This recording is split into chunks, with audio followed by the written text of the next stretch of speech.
안녕하세요, 여러분. 자, 오늘 이 시간부터 여러분들과 함께 기계 시스템 해석이라고 하는 이제 전공 과목에 대해서 이제 이론적으로 그리고 이제 실습이 약간 이제 포함이 된 과정으로 이제 수업을 진행을 해보도록 하겠습니다.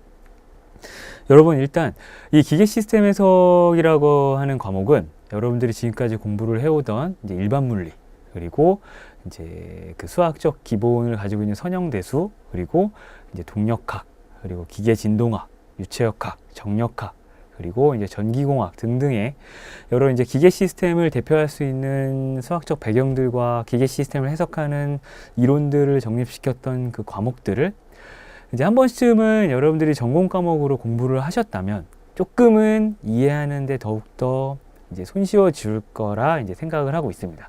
그래서 선수 과목으로 지금 말씀드렸던 과목들을 들으셨다면 여러분들이 에게 더욱더 이제 강점을 드릴 거고요. 수업 시. 근데 이제 수업을 진행하면서 여러분들이 그러한 내용들이 아직 이제 이수가 되지 않았다라고 한다면 여러분들에게 다른 과목으로서 개설되어 있는 진동학이나 선형대수 혹은 이제 일반 물리 혹은 동력학 등을 이제 간단하게나마 서머리 형식으로 수강을 하시고 오시기를 조금 권장을 드리고요. 하지만 저와 함께 진행을 하면서 그러한 어떤 전공 과목에 해당되는 역학 부분들과 전기 시스템 같은 경우에는 이제 함께 수학적으로 다룰 겁니다. 그러니까 전혀 걱정을 하실 필요는 없고요. 그리고 이제 선형대 수학 같은 경우에는 여러분들에게 이제 매트릭스와 관련된 수학적 연산 기법들을 이제 많이 다루게 될 텐데 그 부분 같은 경우에는 사실 향후에 기계 시스템의 뒷부분 쪽에서 함께 다뤄질 것이라서 여러분들에게 말씀드리지만 이제 저와 함께 수업을 진행하는 과정마다 여러분들이 따로 선형대수를 조금씩 진행을 해주시면 이제 마지막 부분에서 선형대수를 활용한 부분이 나올 것이기 때문에 이제 진도 차원에서 같이 병행이 되더라도 큰 문제는 없을 것이다 라는 것을 이제 말씀을 드리고요. 이제 본 수업의 주된 교재는 여러분들이 이제 많이 아시던 이제 오가타의 이제 시스템 다이나믹스 주 교재를 이제 활용을 할 겁니다. 그리고 이제 교재의 콘텐츠를 기반으로 이제 수학적 배경과 이론을 함께 정리를 할 것이고요. 그리고 이 책을 이제 주교재를 기본으로 하다 보면 여러분들과 함께 매틀랩이라고 하는 소프트웨어를 함께 다루게 될 기회가 오게 될 겁니다. 근데 여러분들 매틀랩이라고 하는 소프트웨어는 여러분들도 아시겠지만 이제 굉장히 엔지니어링 쪽에서 이제 컴퓨팅 파워가 굉장히 좀 높은 소프트웨어이기 때문에 두루 사용이 되고 있는 상황이고요. 그러한 상황을 대비하기 위해서 이제 오가타 시스템 다이나믹스에서도 이제 매틀랩을 활용해서 이 시스템은 이렇게 해석을 해야지만 빠르게 우리가 이제 어렵지 않게 풀어낼 수 있겠구나. 복잡한 시스템 또한 컴퓨터가 풀어주는 거기 때문에 이렇게 어렵지 않게 잘 풀리는구나 라는 것을 이해하실 수가 있게 될 겁니다. 하지만 여러분들 개개인마다 매틀랩을 이제 가지고 계신 분들이 이제 없기 때문에 이제 학교에서 매틀랩을 이용한 실습하는 과정이 이제 주로 이제 개설이 되고 있기 때문에 그러한 어떤 실습 수업이나 실습 시험을 대비한 매틀랩 활용법. 하지만 실제로 프로그램을 이용해서 활용을 하는 것은 아니고요. 여러분들이 아시다시피 C 언어나 베이직 언어에서 프로그래밍이 된 문법들에 대해서 이 문장은 어떠한 명령어이고 이 명령어를 통해서 우리가 수학적으로 모델링을 한 결과나 시스템을 이렇게 해석을 해볼 수가 있다라는 것까지 이제 문법을 해석하는 것으로 이제 우리가 실습 수업을 대비하는 매틀랩 활용법으로 이제 이 수업에서 활용을 하도록 하겠습니다. 물론 이 오가타 책에서도 여러분들 매틀랩 실습을 대비하기 위한 활용법이 나와 있는데 이 문장만 보고서는 사실 이 문장이 뭐고 하는 것은 매틀랩에 대해서 알아야지만 활용이 쉽게 가능할 수 있습니다. 그러한 어떤 목적 측면에서 저와 함께 이제 문법을 함께 공부를 할 것이고요. 자, 그러면 이제 기계 시스템 해석을 시작하기 전에 여러분들과 함께 이 수업은 왜 이 엔지니어링 과목에서 좀 2, 3학년 때 이제 다루는 과목이고 왜 커리큘럼 측면에서 전공 과목을 다 배우고 난 뒤에 이걸 공부하며 그리고 이 수업을 통해서 우리가 향후에 무엇을 할 수 있고 그리고 이제 이 수업을 통해서 어떤 다른 4학년 때의 어떤 전공 과목과 연계가 될 수 있는지 한번 이제 큰 관점에서 거시적인 관점에서 살펴보도록 하겠습니다.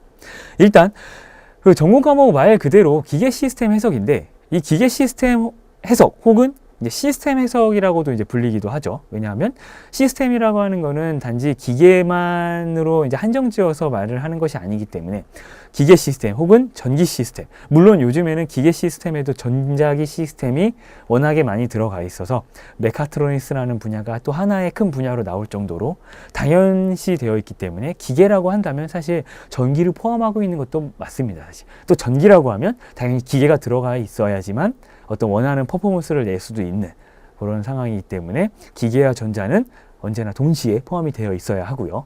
또 기계 시스템이라고 한다면 여러분들 아시다시피 기계는 전기로 인해서도 구동이 되지만 어떤 이제 하이드롤릭, 즉 유압 시스템이라고 하는 유체를 통해서도 이제 많이 구동이 되는 시스템이 있고, 또 어떤 뭐 액추에이터라고 하는 구동 계통에서도 이제 모터라고 하는 것, 혹은 이제 모터는 아니지만 실제로 이제 회전 운동을 만드는 여러 가지 시스템 등의 여러 가지 시스템을 두루 이제 의미를 내포하고 두루 이제 의미적으로 내포하고 있기 때문에 기계 시스템 해석이라고 하는 거는 그러한 기계 시스템을 해석하는 학문입니다, 말 그대로.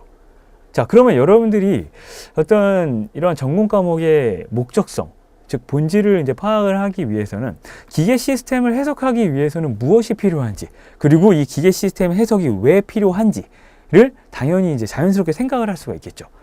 지금까지 뭐 받아들이면서 이건 이거고 저건 저거고라고 하는 수업의 어떤 일방적인 이제 흐름을 벗어나서 여러분들이 제목을 보고 기계 시스템을 해석하기 위해서는 무엇이 필요한지, 그리고 이것은 왜 필요한지를 생각해 보면 저와 함께 대화를 나누면서 도출할 수 있는 결론은 이렇습니다. 기계 시스템을 왜 하느냐? 여러분들이 지금까지 살아오는 데 있어서 어떤 자동차나 비행기, 여러분들이 흔히 많이 타고 다니는 또 자전거, 이런 어떤 일련의 어떤 대상들을 시스템이라고도 할 수 있는데, 이러한 시스템을 내가 원하는 퍼포먼스, 즉 어떤 결론을 만들어내기 위해서는 내가 어떻게 만들어야 이 시스템이 가장 비용이 적게 들면서 내가 원하는 어떤 성능을 발휘할 수 있는가라는 것을 우리가 예측해 볼 필요가 있는 거죠, 당연히. 자, 근데 그런 것들을 예측하려다 보니까 우리가 예측하는 방법으로서는 당연히 트라이얼 앤 에러라고 하는 이제 시도를 해봤다가 실제로 자전거를 만들어 보는 거죠. 만들어 봤다가 타보고 이거 아니다. 그러면 내가 원하는 성능에 대해서 에러가 좀 발생이 된 거죠, 오차가. 그럼 이거를 다시 좁히기 위해서는 이렇게 만들어 보면 되지 않을까 해서 다시 한번 만들어 보는 겁니다. 자, 그런 트라이얼 앤 에러는 사실 경제적으로나 어떤 타임 컨슈밍 측면에서, 즉 시간 소모 측면에서 봤을 때 굉장히 비효율적이죠. 옛날 같은 경우에 뭐 새로운 어떤 이론이나 컴퓨팅 파워, 이런 컴퓨터로 가상으로 좀 계산해보고 하는 과정들이 개발되기 전에는 당연시 되던 그런 방법들이 현대에 들어와서 자전거라고 하는 어떤 그 시스템을 수학적으로 한번 표현을 해볼 수도 있게 됐고, 그리고 자전거 페달을 밟는 순간 토크가 전달이 되면서 바퀴가 굴러가고, 그 바퀴는 또 노면과의 마찰에 의해서 어떠한 이렇게 앞으로 밀어내는 힘을 주게 되고, 그럼 그 힘에 의해서 F는 MA를 통해 자전거가 어떠한 가속도로 나가게 되고, 그러면 그 가속도에 의해서 몇 초 뒤에 자전거는 몇 미터를 가 있을 거고, 그 몇 미터 앞에서는 어떠한 속력을 가지고 있겠구나 라는 것이 전부 다 예측이 되다 보니까 분명 자전거 바퀴는 어느 정도로 만들 수 있어야 하고, 그 자전거 바퀴가 이 정도 되면 그 페달을 굴르는 그 페달의 어떤 반경 또한 이 정도가 돼야 어떤 그 장년층이나 뭐 청년층 이렇게 좀, 그리고 유아기 어린이들이 좀 자전거를 원활하게 타기 위한 그 사이즈 또한 우리가 이제 수학적으로 풀어서 이 정도가 되면 되겠구나 라는 것을 이제 예측해 볼 수가 있게 되는 것이죠. 자, 그러면 지금 제가 여러분들과 함께 이렇게 이야기를 나누면서 모든 게 다 나왔습니다, 여러분들. 물론 한 가지는 딱 빼고 안 나왔는데, 모든 게 다 나왔다는 것이 바로 이제 어떤 수학적 모델링, 매스매티컬 모델링을 통해서 그 시스템을 표현을 해보고, 그 표현된 수식을 이용해서 시간, 즉 시간 영역 안에서 한번 해석을 해보는 것이죠. 그럼 시간 영역을 안에서 우리가 해석을 해보면 당연히 자연스럽게 몇 초 뒤에 어떻게 될 것인지가 이제 예측이 될 것이고, 그 예측된 결과를 가지고 자전거가 이렇게 만들면 이렇게 될 것이기 때문에 이 부분을 좀 바꿔서 이렇게 좀 만들어 보자 라고 하는 설계적인 관점에서의 기계 시스템 해석의 목적이 나오게 되는 겁니다. 또 기계 시스템을 해석을 해야지만 우리가 살아가는 데 있어서 뭐 물론 사람들이 살아가는 데 있어서 좀 행복도 추구하고 그리고 이제 우리가 편리성도 추구하고 여러 가지를 목적성을 가지고 살아가는 데지만 기계 시스템을 이렇게 만들면 우리가 좀 더 편리해지겠구나 라는 생각을 가지고 설계를 해 나가는 거죠. 그리고 한정적인 에너지 안에서 우리가 효율을 높이기 위한 설계는 어떠한 방법으로 진행을 해야 되느냐는 목적을 가지게 될 때는 당연히 최적화된 설계를 할 수 있어야 됩니다. 근데 그 최적화된 설계란 무엇이냐? 우리가 원하는 성능에 조금 더 가깝게 갈 수 있고 무조건 이게 최적이다 라고 말할 수 있는 그 설계 방법이 바로 이제 최적 설계라는 개념을 가지고 있는 것이죠.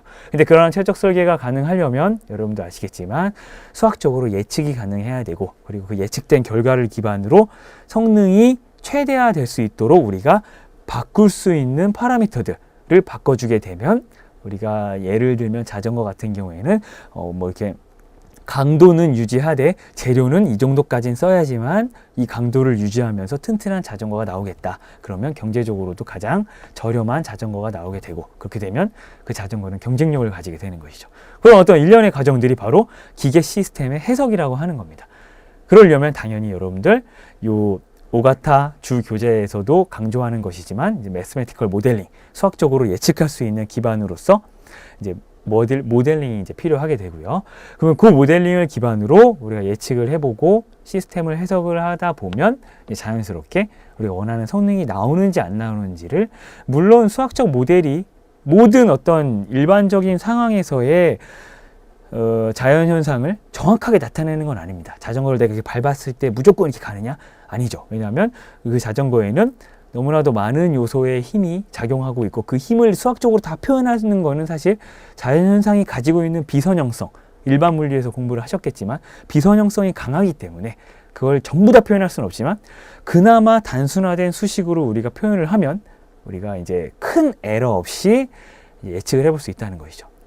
자, 그러면 그런 어떤 예측을 통해서 최적화된 어떤 설계의 관점에서도 우리가 이 기계 시스템 해석 이론을 적용시킬 수가 있고 근데 또 한 가지 중요한 부분은 여러분들이 일반 물리 시간에서도 이제 공부를 하셨겠지만 모든 물질, 즉 유체를 구성하고 있는 어떤 원자들 혹은 이제 고체를 구성하는 원자들 또한 그런 특성을 가지고 있지만 어떤 고체 덩어리들을 보게 되면 여러분들이 아시겠지만 우리 이 세상을 지배하고 있는 모든 물질은 탄성이라는 성질을 가지고 있습니다.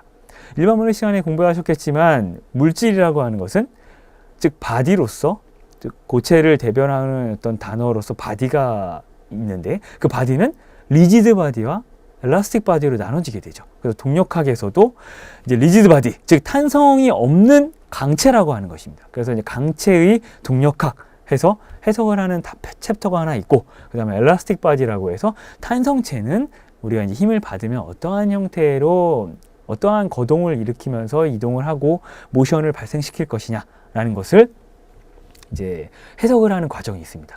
자, 이때 우리가 강체라고 하는 리지드 바디는 이 세상에 존재할 수가 없는 물질입니다. 여러분들 이제 탄성체만이 존재한다는 것을 다 아시기 때문에 이제 말씀을 드렸고요. 그런 탄성체가 있는 순간 여러분들 아시겠지만 진동 특성은 이 세상에서 없어서는 안 돼. 그리고 당연히 존재할 수밖에 없는 현상이 되죠. 왜냐하면 탄성이 존재하면 복원력을 항상 외부에서 어떤 디포메이션이 만들어졌을 때 그 디포메이션에 의한 이제 복원력에 의해서 다시 밀어내면 다시 그 에너지 컨버전에 의해서 그 탄성체의 특성으로 진동이 발생하게 되는 겁니다.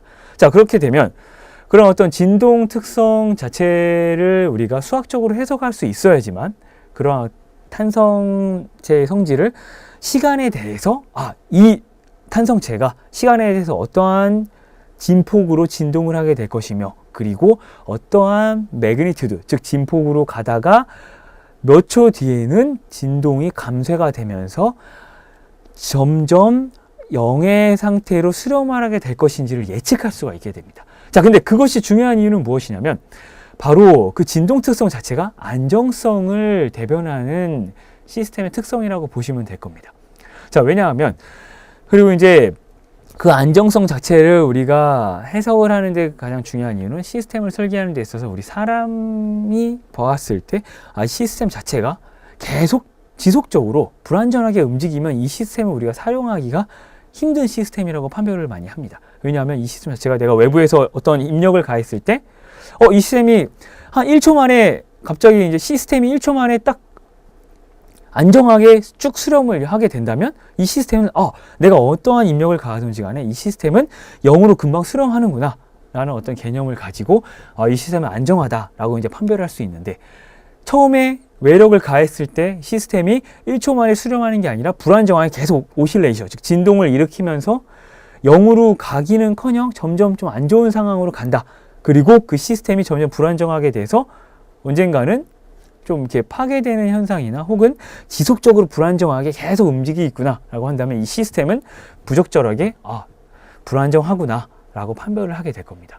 자, 그러면 이러한 진동 특성은 이 세상을 지배하는 모든 물질에 전부 다 있지만 이 진동 특성을 가지고 우리가 이 시스템이 안정하다 불안정하다 판별을 하기 위해서는 당연히 그 엘라스틱이라고 하는 탄성을 우리가 수학적으로 해석을 할 수 있어야 되고, 그러한 수학적 해석을 위해서 여러분들이 일반 물리 시간이나 동력학, 기계 진동 시간에 MCK 시스템에 대해서 이제 다뤄보셨던 겁니다.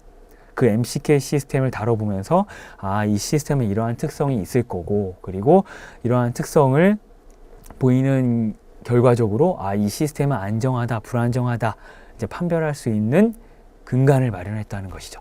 자, 그래서 이 기계 시스템에서 이 과목에서는 여러분들과 함께 지금 여러분들과 나눴던 내용 중에 크게 두 가지로서 우리가 이 시스템이 안정한지 불안정한지에 대해서 판별하는 그 기준과 그리고 그 수학적 과정들에 대해서 함께 다룰 겁니다. 왜냐하면 우리는 관심이 있는 건 당연히 이 시스템을 딱 봤을 때 안정한지 불안정한지만 관심이 있습니다. 왜냐하면 사람이 다 이용을 하고 사람이 의용을 해서 개발을 하고 그 다음에 그 시스템을 기반으로 제어라고 하는 이제 전기 시스템을 접목시켜서 제어를 하는 하나의 어떤 일련의 큰 과정이 있기 때문에 시스템의 안정성을 먼저 판별을 해야 될 것이고요. 그리고 그 안정성을 판별한 이후에 시스템을 안정성을 확보하면서 그 다음에 우리가 원하는 퍼포먼스를 내기 위해 어떠한 제어를 인가해야 되는지 혹은 어떠한 상태로 만들어야 되는지 설계의 관점으로 또 넘어와서 설계까지 할 수 있는 그 일련의 과정을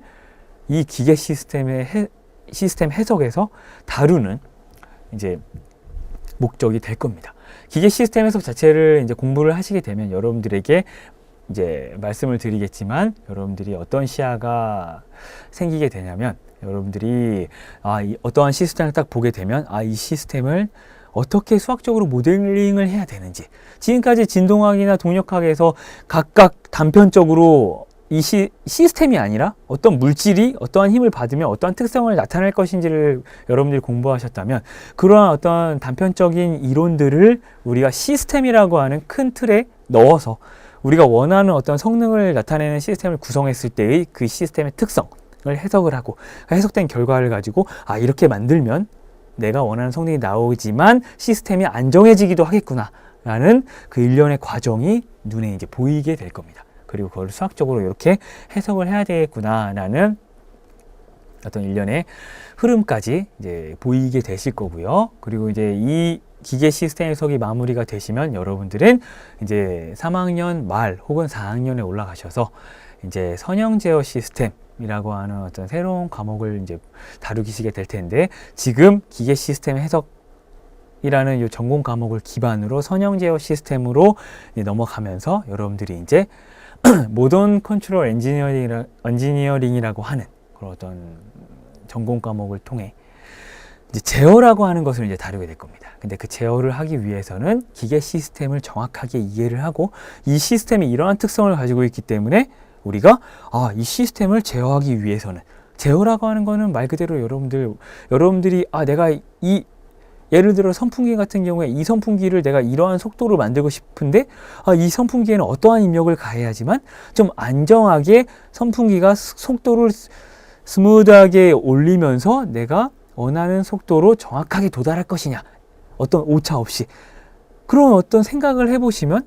그러면 이 선풍기는 제어가 필요할 거고 그 제어에 필요한 입력은 무엇이 될 것이냐 라는 것까지 생각을 해보시게 될 겁니다. 근데 그러한 내용은 이제 이 기계 시스템을 해석을 해보고 먼저 그 해석을 기반으로 이제 제어를 하는 과정까지 넘어가야 하기 때문에 여러분들과 함께 가장 첫 번째 단계로서 이제 기계 시스템 해석이라는 것을 공부를 할 것이고, 그 다음에 자연스럽게 제어 이론이라고 하는 쪽으로 넘어가게 될 것입니다. 자, 근데 가장 중요한 건 여러분들이 저와 함께 대화를 나누면서 목적에 대해서도 이제 다뤘겠지만, 조금 더 여러분들과 세부적으로 이제 넘어가게 되면, 조금 더 들어가게 되면, 그 시스템을 해석하는 데 있어서 크게 두 가지 영역이 있습니다, 여러분들. 여러분들 도메인이라고 하는 단어를 이제 많이 들어보셨을 텐데, 크게 이 시스템을 해석하는 도메인에는 두 가지가 있습니다. 바로 어떤 도메인이냐? 첫 번째 타임 도메인과, 그리고 이제 두 번째 프리퀀시 도메인이라는 게 존재를 합니다. 자, 타임 도메인이라고 하는 것은 바로 무엇이냐면, 여러분들 우리가 흔히 살아가는 이 시간의 흐름 안에서 그 시스템을 한번 해석을 해보는 거죠. 1초 뒤, 그 다음에 5초 뒤, 그 다음에 뭐 10초 뒤에는 이 시스템이 어떻게 될 것이냐 예측을 해보는 거죠. 하지만 프리퀀시 도메인으로 들어가는 순간 주파수라는 단어가 굉장히 많이 쓰입니다. 이제 그 주파수라고 하는 것이 이 시스템에 어떤 영향을 미치느냐. 여러분들 일반 물리 시간에 전자기파를 공부하면서 많이 이제 공부를 하셨을 수도 있는데요. 집에서 흔히 사용하는 마이크로웨이브, 즉 전자레인지 같은 경우에도 실제로 전자기파를 음식에 쏘아서 그 음식이 가지고 있는 그 수분에는 당연히 이제 여러분들 H2O라는 분자가 들어있겠지만, 그 분자는 극성을 띠고 있기 때문에 전자레인지에서 나오는 이 전자기파가 그 H2O라는 그 분자를 진동을 시켜서 열을 발생시키는 거죠. 마찰열을. 자, 근데 그런 어떤 H2O라고 하는 그 물분자 또한 그 자신이 가지고 있는 고유한 진동수가 있기 때문에, 그 자신이 가지고 있는 고유한 진동수만큼을 똑같이 주게 되면 이 H2O라고 하는 물분자 자체가 레조넌스라고 하는 공진현상이 일어납니다. 그래서 그렇게 진동이 어떠한, 외부에서 들어오는 입력 자체가 어떠한 진동을 가지고 있냐에 따라서 실제로 시스템 또한 레조넌스가 일어나느냐 안 일어나느냐가 결정이 되는 것이죠. 그래서 시스템을 해석할 때 레조넌스 현상이 일어나는지 안 일어나는지를 해석하는 것도 굉장히 중요한 해석 과정입니다. 왜냐하면 여러분들 흔히 타코마의 다리라고 해서, 지금 여러분들이 유튜브를 찾아보시면 바로 나오겠지만, 어떤 이제 큰 다리가 있었는데 그 다리가 이제 외부에서 들어오는 바람에 의해서 그 다리가 가지고 있는 고유한 진동수와 바람의 외부에서 다리에 주는 그 외부에서 가해지는 진동수가 맞아 떨어져서 공진현상이 일어났던 거죠.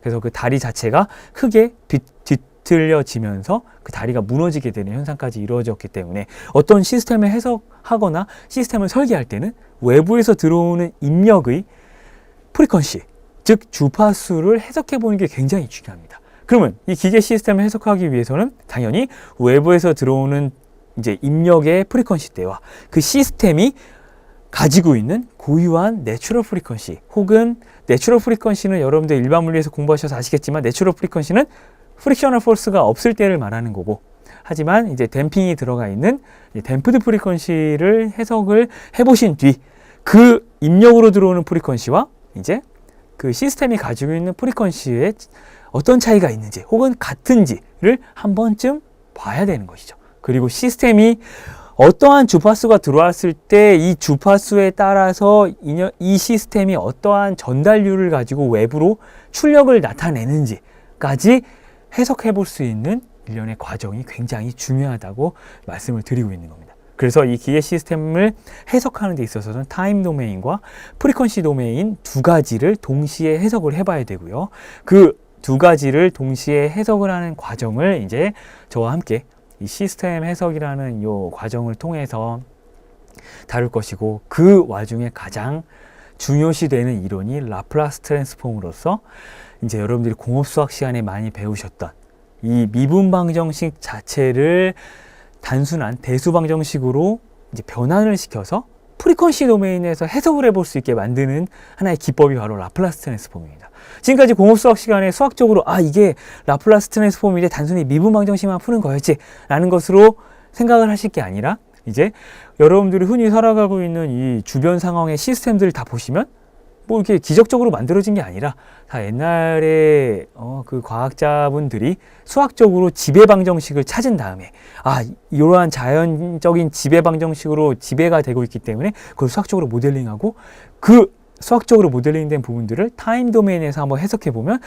이 시스템이 시간에 대해서 이렇게 흘러가는구나. 그러면 얘는 언젠가는 이렇게 안정화가 되는구나 라는 것을 해석해 봤었고, 그리고 두 번째 방법으로 이제 프리퀀시 도메인에서, 주파수 도메인에서 이 시스템이 뭐 예를 들어 자 같은 경우도 한번 튕겨 보면 자가 이렇게 여러분들 알다시피 막 떨리죠. 근데 떨릴 때 내가 어느 힘으로 떨리게 만드냐에, 어떤 크기의 힘으로 떨리게 만드느냐에는 전혀 영향을 받지 않고 이 자가 가지고 있는 어떤 질량과 스티프니스라고 하는 스프링 계수에 의해서만 진동수가 결정이 됩니다. 그래서 이제 고유 진동수라고 하는데, 그 고유 진동수에 의해서 내가 이렇게 툭툭툭 같이 쳐주면 점점 더 진폭이 커지면서 망가질 수가 있는 현상을 발견함에 의해서 분명 물질들은 내추럴 프리퀀시가 있는데 그 프리퀀시대로 입력이 들어오면은 굉장히 위험해질 수가 있구나. 그러므로 우리는 프리퀀시 도메인에 의해서 한번 해석을 해보자 라는 생각으로 해석을 하다 보면서 이제 새로운 강력한 어떤 풀이 방법이 나오게 된 거죠. 그게 바로 이제 라플라스 트랜스폼이라고 하는 이 S라고 하는 라플라스 오퍼레이터가 포함된 미분방정식의 풀이법, 그리고 그 미분방정식의 풀이법이라는 해석만 가지고 있는 것이 아닌 미분방정식을 프리퀀시 도메인으로 이제 옮겨서 풀어봤더니 입력으로서 들어오는 프리퀀시가 이럴 때 이 시스템은 이러한 특성을 보이는구나 라고 해석을 할 수 있는 굉장히 파워풀한 어떤 수학적 이제 메소드를 제공해주는 이제 1년의 과정 동안 이제 함께 공부를 할 겁니다. 자, 그래서 그런 어떤 중요성들 때문에 우리가 이제 이 시스템 해석을 공부하는 데 있어서 가장 먼저 우리가 수학적 모델링의 중요성을 함께 다룰 것이고요. 그리고 그 이후에 라플라스 트랜스폼이라고 하는 수학적 기법을 통해서 이러한 시스템이 현실적으로 보고 우리가 다루고 있는 시스템이 수학적으로 이렇게 모델링이 됐을 때 어떤 이 모델링된 시스템의 수학적 기본을 가지고 라플라스 트랜스폼을 취해서 타임 도메인에서 해석해보고, 그리고 이제 프리퀀시 도메인에서 해석을 해보는 그러한 과정을 크게 쭉 진행을 할 겁니다. 그리고 그 이후에는 여러분들 아시겠지만 이제 안정성 또한 이제 한번 살펴봐야겠죠. 지금 뭐 타임 도메인에서 혹은 프리퀀시 도메인에서 시스템이 어떻게 될 것인지 다 보면은 다 이제 기계 시스템의 해석은 끝난 거예요. 이렇게 해석해보면 되는구나. 시스템이 이렇게 되네? 그러면 그 전에 수학적 모델링 하는 게 굉장히 중요하구나. 뭐 수학적으로 모델링 된 것만 나오면 라플라스 트랜스폼 해보거나 미분방정식으로 풀어보면 굉장히 뭐 다 해석은 가능하거든요. 컴퓨터도 또 해주고. 하지만 이걸 얼마나 현실 세계에 있는 것을 합리적으로 수학적으로 가져올 것이냐, 그거에 대한 중요성을 여러분들이 딱 이제 파악을 하고 여러분들의 몫이기 때문에 이 과정까지 할 것이고요. 그 이후에는 이제 이러한 수학적 일련의 과정을 통해서 이 시스템 자체가 어떠한 안정성을 가질 수 있는지를 예전에 과학자분들이, 그리고 물리학자나 기계과학도 분들이 이제 안정성을 어떻게 판별해야 되는지를 다 기준을 세워 놓으셨습니다. 그리고 수학적으로도 이렇게 해야 편리하게 우리가 해석할 수 있다라는 것까지 정의를 해 놓으셨기 때문에 그런 어떤 일련의 과정들을 우리가 함께 다룰 것이고, 그 일련의 과정을 통해서 우리는 수학적으로 안정성이 해석되는 과정들을 보고 그 이후에 이제 제어를 하기 위한 기반을 확실하게 정리를 하게 되면서 마무리를 짓게 될 것입니다. 자, 그러면 이러한 어떤 기계 시스템 해석은 여러분들이 목적성으로서 뭐 안정성 해석, 그리고 시스템을 수학적으로 어떻게 한번 예측을 해볼 것이냐, 그리고 설계를 하기 위해서는 이런 것까지는 예측을 해봐야 될 것이다 라는 것까지 이제 다루게 될 것이라는 것은 여러분들이 이제 저와 나누면서 다 이해를 하셨을 거라 생각을 하고요. 자, 그러면 그 다음으로 우리가 이제 그러한 목적을 가지고 시작을 하기 위해서는 어떠한 것들이 필요한지 한번 이제 목차를 통해서 한번 살펴보면, 이건 전반적인 목표가 아니라 이 시스템 해석을 시작하기 위한 이제 4가지 큰 과정을 보게 됩니다. 자, 첫 번째, 이제 시스템 다이나믹스에 대한 소개, 저와 함께 나눴던 내용들을 담고 있고요. 그리고 이제 Mathematical Modeling of Dynamic Systems라고 하면 이 동적 시스템에 대해서 이제 여러 가지 대상들이 되겠죠. 이 동적 시스템에 대해서 수학적으로 모델링을 어떻게 할 것이냐. 저와 이야기 나누면서 자연스럽게 도출이 됐었죠. 수학적으로 나온 건 해석하는 건 전혀 어렵지가 않습니다. 여러분들이 조금만 더 요건 요런 의미가 있구나라는 것만 아시면 라플라스 트랜스폼 하든지 아니면 공업수학에서 배웠던 미분방정식 푸는 방식으로 대입법으로 쭉쭉 풀어서 이제 람다라고 하는 캐릭터리스틱 이퀘이션을 만들어서 풀던지 하면 전혀 어려울 게 없어요. 하지만 여러분들이 흔히 알고 있던 뭐 자전거나 자동차, 비행기들을 수학적으로 어떻게 표현할 거냐 이거예요. 굉장히 단순하게 자동차를 하나의 질점이라고 보고, 그죠? 동력학에서 말하는 질점의 동력학이라고 하는 그걸로 보고 해도 돼요. 하지만 그건 너무나도 단순화가 되면서 에러가 커지는 상황이 발생하겠죠. 그러려면, 근데 그런 상황을 이제 피하기 위해서는 당연히 좀 세부적으로 수학적으로 표현하는 게 필요한데, 바퀴면 바퀴, 그리고 바퀴와 연결되어 있는 서스펜션과 연결된 차체, 그리고 사람이 더 타면 질량이 증가하기 때문에 매스, 질량을 좀 더 추가시켜서 다 해석을 해보기 위해서 필요한 수학적 내용들을 쭉쭉 정리를 해주시면 조금은 더 오차가 줄어든 이제 수학적 이제 이론이 나오게 될 겁니다. 이제 그러한 어떤 일련의 과정들을 어떻게 모델링을 하는지 살펴볼 것이고요. 그 다음에 이제 Analysis and Design of Dynamic System, 다이나믹 시스템을 어떻게 해석을 하고 어널리시스를 하고 디자인, 자 설계를 어떻게 할 것이냐, 그걸 역으로 이제 살펴보는 거죠. 실제로 내가 이렇게 만들어서 이렇게 해석을 해봤더니 이런 결과를 나타나게 되면 수학적으로는 당연히 여러분들 모든 걸 다 체크할 수 있죠. 내가 무조건 만들어보고 결과를 보면 이게 뭐가 문제일까라고 생각을 해서 역으로 또 유추하게 되는데, 수학적으로 풀어내보면 그 일련의 과정들이 너무나도 자명하게 수학적으로 풀리기 때문에 내가 이 거동을 이렇게 만들려면 거꾸로 돌아와서 수학적으로 얘랑 이러한 파라미터랑 연결이 되어 있다는 것을 우리가 눈으로 볼 수가 있습니다. 그러면 그 파라미터를 이렇게 줄이면 결과적으로 봤을 때 이 시스템의 이 특성을 이렇게 바꿀 수 있겠구나 라는 생각을 이제 역으로 할 수 있게 그 근간을 만들어 줄 수 있다는 것이죠. 그래서 이제 디자인의 관점에서 또 수학적으로 시스템을 해석해 볼 겁니다. 그리고 그 결과를 바탕으로 이제 서머리를 통해서 지금까지 기계 시스템 해석은 이러한 내용을 다뤘었고, 이 내용을 다룬 과정을 통해서 향후에는 어떠한 해석을 통해서 어떠한 해석을 위해 어떠한 제어를 위해 필요한지까지 예측해보는 내용을 다루게 될 겁니다. 자, 그러면 지금까지 기계 시스템 해석의 어떤 전반적인 내용을 우리가 함께 나누면서 이 내용을 다루기 위해서는 여기 선수 과목으로 이런 게 필요했었고, 그리고 향후에는 이제 이런 내용을 배우는구나 라는 것을 알았다면, 지금부터는 여러분들과 함께 좀 거시적인 관점에서 수학적으로 기계 시스템 같은 경우에는 이렇게 표현이 되면서 이런 결과를 가지고 우리가 해석을 하게 되는구나 라는 일련의 과정을 간단하게 저와 함께 다뤄보도록 하겠습니다. 그리고 라플라스 트랜스폼을 적용하기 위해서는 이러한 일련의 과정이 필요하구나까지 보시면 아마 이제 저와 함께 시스템 다이나믹스를 세부적으로 이해해 나가고 진도를 나가는 데는 전혀 어려움이 없으리라 생각을 하면서 한번 시작을 해보도록 하겠습니다.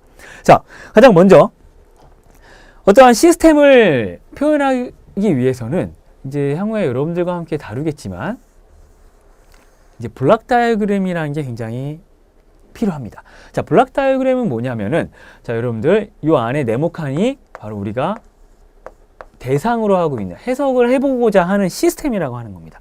자, 이 시스템이라고 하는 것은 바로 뭐냐면은 바로 우리가 흔히 알고 있는 뭐 기계 시스템이 있을 수가 있고요. 자, 기계 시스템이 있을 수가 있고, 그 다음에 전기 시스템이 있을 수가 있죠. 자, 전기 시스템. 자, 기계 시스템과 전기 시스템이 존재할 수 있고, 이제 여러분들 아시겠지만 이제 크게 다 포함이 되어 있다고 이제 생각을 하시면 될 것 같고요. 이 시스템에는 자연스럽게 여러분들 이 세상에는 대부분 어떤 기계 시스템 혹은 전기 시스템을 공부하기 위해서는 여러분들 뭐 동력학, 일반 물리학, 그리고 연력학, 유체학과, 전기공학 다 공부했어요. 근데 그것들이 크게 보면, 정말 크게 보면 하나의 에너지의 흐름을 공부하는 것과 마찬가지입니다. 에너지의 흐름.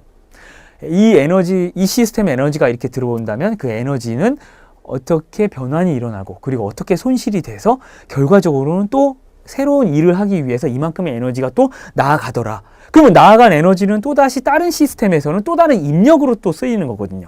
여러분들 햄버거 같은 거 먹으면 당연히 일을 할 수가 있죠. 왜냐하면 햄버거에 적혀있는 열량들 보면 여러분들 그게 다 열에너지죠. 연력학을 다 공부해 보셨겠지만 그 열에너지 먹으면 우리가 당연히 몸의 소화기관에 의해서 당연히 우리가 근육에 이제 힘의 에너지가 나오게 되면서 근육을 이용해서 우리가 외부의 힘을 또 쓸 수 있게 됩니다. 그러면 자연스럽게 다른 시스템에 또 다른 입력으로서 에너지가 전달이 되죠. 하지만 먹은 햄버거의 열량을 그대로 다 쓸 수 있는 게 아니라 우리 몸에서의 기관의 효율이 있기 때문에 에너지의 일부는 다 손실이 일어나죠. 그러면 우리 몸의 기관의 효율은 얼마가 될 것이다. 이게 또 정량적으로 해석을 할 수가 있게 되고요. 자, 그러면 여러분들 지금 이제 개략적으로 감을 잡으셨겠지만 모든 시스템은 인풋과 아웃풋이 존재하게 됩니다. 그래서 일련의 에너지의 흐름을 공부하는 학문으로서 크게 본다면 당연히 에너지는 인풋과 아웃풋으로 들어왔다 나가게 되고 그 안에 일련의 효율로서 조금 손실이 일어나게 된다. 그러면 그런 어떤 큰 틀에서 보게 된다면 여러분들 모든 시스템 또한 자 여기서 왼쪽에서 들어오는 입력이 있다면 자 인풋 시스템이라고 해서 입력이 있다면 자 그래서 인풋이라고 해서 U라고 많이 사용을 합니다. 인풋이 있다면 그에 비해서 출력이 존재하게 됩니다, 여러분들. 자, 아웃풋을 보통 Y라고 많이 쓰죠. 자, 그래서 이제 입력이 존재하면 출력이 당연히 있을 거고 그 받은 입력에 대해서 출력이 어떠한 경향성을 가질 것이냐 그리고 어떠한 상황으로 이 시스템이 변해갈 것이냐라는 것을 해석하는 게 바로 이제 기계 시스템 해석이 될 것이고요. 자, 대상이 기계 시스템으로서 뭐 여러분들 흔히 알고 있는 MCK 시스템이 다뤄진다 라고 한다면 이렇게 기계 시스템을 해석하는 것이 될 것이고 그 다음에 전기 시스템을 해석하게 된다면 여러분들 아시다시피 보통 R, L, C 시스템을 해석하게 되는 것이죠. 자, 그래서 이러한 일련의 큰 틀에서 여러분들이 저와 함께 해석을 해 나가실 것이고 수학적 모델링을 하기 전에 가장 중요한 것은 이러한 시스템들을 기계 시스템과 전기 시스템을 요 네모칸 안에 있는 시스템으로서 간주하기 위해서 단순화된 모델링을 보시면 크게 MCK와 RLC로 나눌 수도 있지만 이 시스템들을 모델 스케마틱으로 표현해 보면 M 여러분들 C, K 시스템으로 표현을 할 수가 있습니다. 여러분들 일반 물리 시간에 RLC 회로와 MCK 시스템의 그 비교 관계를 자연스럽게 진행을 해 보셨을 텐데요. 자, 이 시스템 같은 경우는 여러분 굉장히 중요합니다. 왜냐하면 여러분들 늘 말씀드렸지만 바디, 즉 물체는 크게 두 가지로 나뉘게 됩니다. 리지드 바디와 엘라스틱 바디로 나뉘게 되는데 리지드 바디는 강체로서 탄성이 없는 겁니다. 그러므로 현실적으로 존재하지 않는 물체이므로 여러분들 저와 함께 다룰 때는 언제나 요 K라고 하는 이제 탄성을 가지고 있는 이제 엘라스틱 바디를 항상 다루게 될 것이고요. 이러한 엘라스틱 바디가 를 다루는 순간 여러분들 항상 이 세상에는 에너지 로스가 없는 경우는 존재하지 않기 때문에 프릭셔널 포스를 발생하는 요 댐핑이 항상 존재하면서 고체를 대변하는 시스템으로 이 MCK 시스템을 쓰게 될 겁니다. 실질적으로도 여러분들 모든 이제 고체로서의 그 엘라스틱 바디는 전부 다 이 MCK 시스템으로 대변을 할 수가 있기 때문에 이 시스템을 해석하는 것이 굉장히 중요하고요. 이 시스템을 우리가 해석하기 위해서 이 매스매티컬 모델링의 일련의 과정으로서 함께 살펴보면 이러한 과정이 있습니다. 자, 여러분들 이 시스템은 지금 버티컬 모션만 존재하는 시스템입니다. 자, 그래서 윗방향을 이제 X방향으로 놓고 오른쪽으로 움직이는 것은 일단 자유도가 없기 때문에 여러분들과 함께 이제 일단 없다고 보고 진행을 하겠습니다. 자, 그렇다면 이 매스 질량체가 윗방향으로 X라고 하는 디스플레이스먼트가 존재한다. 여러분들 일반 물리 시간에 공부하셨겠지만 벡터량을 다루기 위해서는 항상 요 위아래로 움직일 때 평형점을 기준으로 윗방향을 플러스로 할지 아랫방향을 플러스로 할지 항상 정해주는 레퍼런스 프레임이 굉장히 중요하고요. 왜 계속 강조를 하냐, 일반 물리랑 겹치는데 왜 또 이야기를 하냐라고 생각을 하실 수도 있지만 기계 시스템을 해석하기 위해서 매스매티컬 모델링이라고 하는 거는 더할 나위 없이 중요한 내용입니다. 그래서 여러분들에게 이 기초가 탄탄해지기 위한 매스매티컬 모델링 과정을 항상 좀 강조를 하고 넘어갈 것이고요. 자, 그러면 이렇게 디스플레이스먼트를 윗방향으로 이제 플러스를 잡고 진행을 한다면 이 시스템을 지배하고 있는 가버닝 이퀘이션이라고 하는 지배 방정식을 일단 여러분들이 찾으셔야 되는 거죠. 이 시스템을 지배하고 있는 수식은 당연히 뭐가 되겠습니까? 뭐 역학 시스템을 지배하는 거는 뉴턴의 제2법칙인 F는 ma밖에 없죠, 사실. 수학적으로 이제 지배를 할 때. 자, 그리고 이제 얘를 뭐 조금 더 추가를 한다면 에너지 메소드로 풀기 위해 이제 에너지 컨저베이션 룰이 있겠지만 중요한 거는 이 시스템의 동적 방정식을 끌어내기 위해서는 지배 방정식으로서 F equals ma밖에 없습니다. 자, F equal ma. 자, 그러면 이때 이 F는 external force의 합으로서 외력의 서메이션이다 라고 해서 이제 시그마 F로 쓰고, 이 외력, 즉 주어지는 이 외력들에 의해서 이 질량체 M이 어떠한 거동을 가지고 움직일 것이냐, 어떠한 엑셀러레이션을 가지고 움직일 것이냐를 해석할 수 있도록 만들어지는 수식이기 때문에 우리는 일단 이 시스템에 가해지는 모든 힘을 다 찾아줘야 되고요. 그럼 여러분들이 일반 물리 혹은 동력학, 기계진동학에서 공부를 하셨던 프리바디 다이어그램이라고 하는 자유물체도를 해석할 수 있어야 됩니다. 그래서 이 시스템의 자유물체도를 그려보려면 당연히 여러분들 이 디스플레이스먼트가 발생이 됐을 때 힘을 가해주는 복원력, 엘라스틱 포스와 그 다음에 저항력인 이제 이 프릭셔널 포스, 댐핑에 의해서 만들어지는 힘밖에 없는 거죠. 그리고 이 시스템을 간단하게 모사하는 과정 중에 나온 이 인풋이라고 하는 입력이 외부에서 가해질 수도 있죠. 위에서 위로 이렇게 당기는 힘이 F로 가해질 수도 있기 때문에 외부에서 가해지는 힘이다 라고 해서 이 external force를 정의했습니다. 자, 그러면 이러한 힘들, 일라스틱 포스와 프릭셔널 포스와 외부에서 가해지는 external force가 이 질량체 M에 어떠한 거동에 영향을 미치느냐를 해석하기 위해서 일단 시그마 F를 찾아보겠습니다. 시그마 F는 디스플레이스먼트 발생됐을 때 나오는 마이너스 K X 마이너스, 항상 디스플레이스먼트의 마이너스 방향으로 힘을 주죠. 그 다음에 댐핑의 자체는 이 매스, 질량체 자체가 움직이는 속도의 반대 방향으로 저항력을 주는 프릭셔널 포스입니다. 마찰력. 그러므로 C, X 닷을 해주면 속도의 반대 방향으로 힘을 준다. 하지만 윗방향을 플러스로 잡았을 때 익스터널 포스로서 F가 윗방향으로 가해지고 있다고 일단 가정을 해놓으면, 이 그림 자체도 그렇죠. 해놓으면 우리는 플러스 익스터널 포스 F가 네트 포스로서 지금 모든 힘이 다 가해지고 있는 걸 찾아낸 과정이 결과고요. 이것은 equal 이제 MA.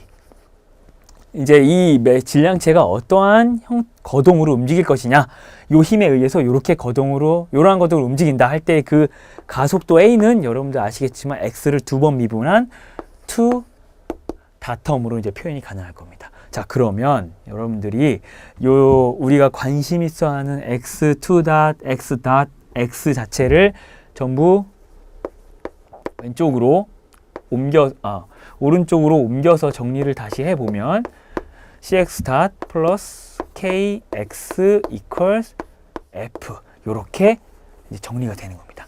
자, 이 기계 시스템 해석에서는 이러한 수식들을 이제 다이나믹 이퀘이션이라고 해서 동적 방정식이라고 이제 정의를 하고요. 이러한 동적 방정식이 정의가 되면 우리는 자연스럽게 여러분들이 이제 2, 3학년 정도 이제 되신 분들이라면 공업수학과 이제 뭐 여러 가지 선형대 수학을 이미 들으신 분들도 있겠지만 요 X에 대해서 풀 수가 있다는 걸 아실 겁니다. 자, F가 있느냐 없느냐에 따라서 이제 공업수학에서 흔히 말하는 호모지니어스 혹은 난 호모지니어스에서 한글로는 제차, 비제차, 미분 방정식이 이제 나오게 될 것이고요. 공업수학에서 수학적으로 그런 내용들을 공부했던 것들이 기계 시스템 해석으로 넘어오면서 이제 물리적으로 연결이 되는 거죠. 물리적으로 외부에서 가해지는 힘이 있느냐 없느냐에 따라서 이 미분 방정식을 푸는 데 있어서 간단해지느냐 간단해지지 않느냐, 그리고 이 외부에서 가해지는 힘이 컨스턴트냐 아니면 사이누소이달 펑션이냐, 사인 웨이브냐 코사인 웨이브냐에 따라서 이 미분 방정식이 풀이가 될 수 있느냐 없느냐가 결정이 될 수가 있죠. 사실 그 미분 방정식은 사실 모든 게 다 풀리긴 하겠지만 외부에서 들어오는 힘의 형태에 따라서 사실 요 X에 대입을 해야 되는 형태가 바뀌기 때문에 미분 방정식을 푸는 데 있어서 난해해질 수도 있는 겁니다.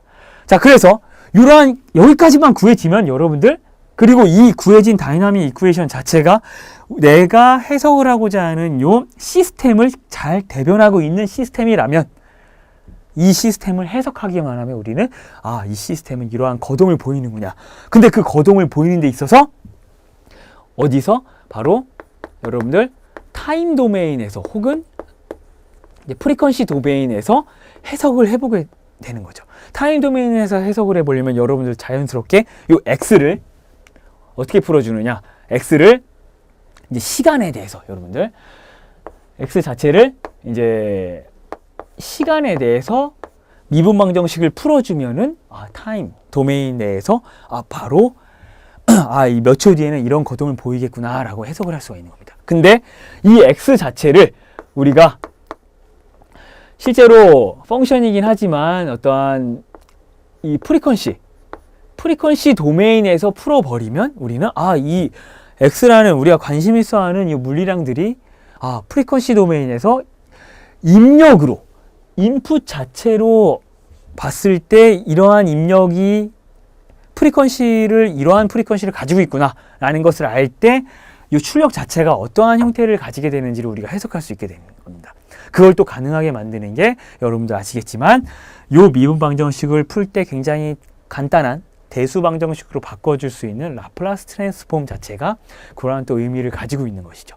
그래서 라플라스 트랜스폼이 S라고 하는 컴플렉스 넘버를 가지고 있고, 그리고 그 컴플렉스 넘버는 프리퀀시 도메인에서 해석할 수 있게 만들어주는 값이기 때문에 이 값을 라플라스 트랜스폼을 취해서 프리퀀시 도메인에서 해석을 해보고, 그리고 라플라스 역변환이라는 게 또 존재를 하죠. 여러분들 공업수학에서 의미를 하고 많이 공부를 하셨겠지만 라플라스 역변환을 해버리면 여러분들 프리퀀시 도메인에 있던 게 타임 도메인으로 옮겨지면서 자연스럽게 타임 도메인에서의 해석도 함께 병행할 수가 있는 겁니다. 자, 그래서 여러분들과 함께 기계 시스템 해석을 진행을 하면서 가장 첫 번째로 이제 매스메티컬 모델링, 그리고 기계 시스템 해석에서 다루기 위해 필요한 갖가지 용어들, 의미하는 바들을 다룰 것이고요. 그리고 그 이후에는 바로 시스템 해석을 하는 데 있어서 가장 큰 목적은 라플라스 트랜스폼을 공부하기 위해서 하는 목적이 아니라 시스템을 어떻게 해석할 것이며 안정성을 어떻게 판별할 것인지, 그리고 그 안정성을 판별하기 위해서 우리가 취해져야 할 수학적 메소드들은 무엇이 있는지가 중요한 것이기 때문에 여러분들과 함께 라플라스 트랜스폼을 가장 기본으로 먼저 공부를 할 겁니다. 그리고 그 기본을 바탕으로 우리가 기계 시스템, 하이드롤릭 시스템, 이제 서멀 시스템, 그리고 이제 일렉트리컬 시스템 또한 해석을 하기 위해 필요한 내용들을 함께 공부를 할 것이고요. 자, 그래서 여러분들 지금까지 이제 이 보셨던 일련의 과정들이 어떠한 시스템이냐에 따라서 시스템을 모델링하기 위한 과정이 좀 달라질 것이고요. 그리고 어떠한 시스템이냐, 하이드롤릭 시스템은 이제 F 이퀄 MA라고는 수식 외에 이제 다른 어떤 유압 방정식, 그리고 일렉트리컬 시스템은 또 이제 전하들이 움직이는 그 전류에 의해 만들어지는 지배 방정식들이 있기 때문에 전기 시스템을 다루게 될 때는 이 F 이퀄 MA가 아니라 이제 다른 지배 방정식을 이용해서 계속 바꿔가면서 적용을 시키는 과정을 다룰 것입니다. 그리고 그 이후에는 우리가 시스템을 어떻게 안정성 판별을 할 것인지, 그리고 시스템을 어떻게 설계를 할 것인지 함께 다뤄볼 이제 예정이고요. 다시 한번 강조를 드리지만 여러분들과 이제 기계 시스템 해석을 공부를 하면서 여러분들이 가장 중요하게 이제 생각을 하시고 이해를 하셔야 될 부분은, 우리는 뭐 전혀 난해하고 전 진짜 어렵고 뭐 우리가 눈에 보이지 않는 그런 어떤 미시적인 세계를 다루는 것이 아니라 실제로 눈에 보이고 있는 자동차나 비행기, 그리고 여러 가지 자전거 등등을 설계하기 위해 필요한 수학적 이론들, 그리고 그 수학적 이론을 통해서 내가 이 시스템을 실제로 만들어 보지 않고 어떻게 해석을 해볼 수 있을지를 다루는 이제 과목이라고 생각을 해보시면 굉장히 이해하는데 전혀 어렵지 않을 것이라고 생각을 합니다. 그리고 단순히 이제 시스템의 안정성을 판별하기 위해서 여러 사람들이 이제 만들어낸 기준들이 있기 때문에 그 기준들을 가지고 한 번씩 또 보는 것이죠. 그래서 그 내용들을 보시게 되면 역사적으로 이러한 이론들이 언제 이렇게 발견이 됐는데 그걸 통해서 지금까지 우리가 살아가면서 활용을 하고 있구나. 그리고 그 내용들을 통해서 우리가 함께 보려고 했던 요 이제 다이나믹 시스템의 디자인과 설계를 어떻게 할 것이며, 그리고 그에 대한 해석을 통해서 내가 이 설계를 한 것이 정말 잘 설계가 되었구나, 그리고 최적화되었구나 라는 것까지 평가할 수 있도록 우리가 이 기계 시스템 해석을 다루게 되는 것이고, 그것이 하나의 큰 목적이 될 것입니다. 그리고 향후에 가서는 이제 자동 제어라고 해서 이제 오토매틱 컨트롤을 다루게 되면 이러한 시스템 해석을 할 수 있어야지만 내가 이러한 제어 입력을 인가했을 때 이 시스템의 특성은 이렇게 결정이 될 수 있고, 결국에 가서는 제어가 제대로 이루어졌는지 안 이루어졌는지 또한 수학적으로도 가상으로 한번 살펴볼 수 있게 된다는 이제 근본 원리를 제공해주고 있는 내용입니다. 그래서 여러분들과 함께 이제 이러한 큰 틀을 가지고 함께 자동 제어까지 이제 갈 수 있도록 기계 시스템 해석을 공부를 할 것이고요. 앞으로 이제 자동 제어 시스템을 다루기 위한 내용과 그리고 기계 시스템 해석을 주된 내용으로 해석을 해보면서 이제 필요한 단어들, 그리고 이 시스템 해석에서 다루고 있는 주된 내용들이 어떤 내용들인지 함께 같이 보기로 하고요. 오늘 이 인트로덕션을 통한 기계 시스템 해석에 대한 이해와 이제 흐름은 이 시간으로 이제 마무리 짓도록 하겠습니다. 감사합니다.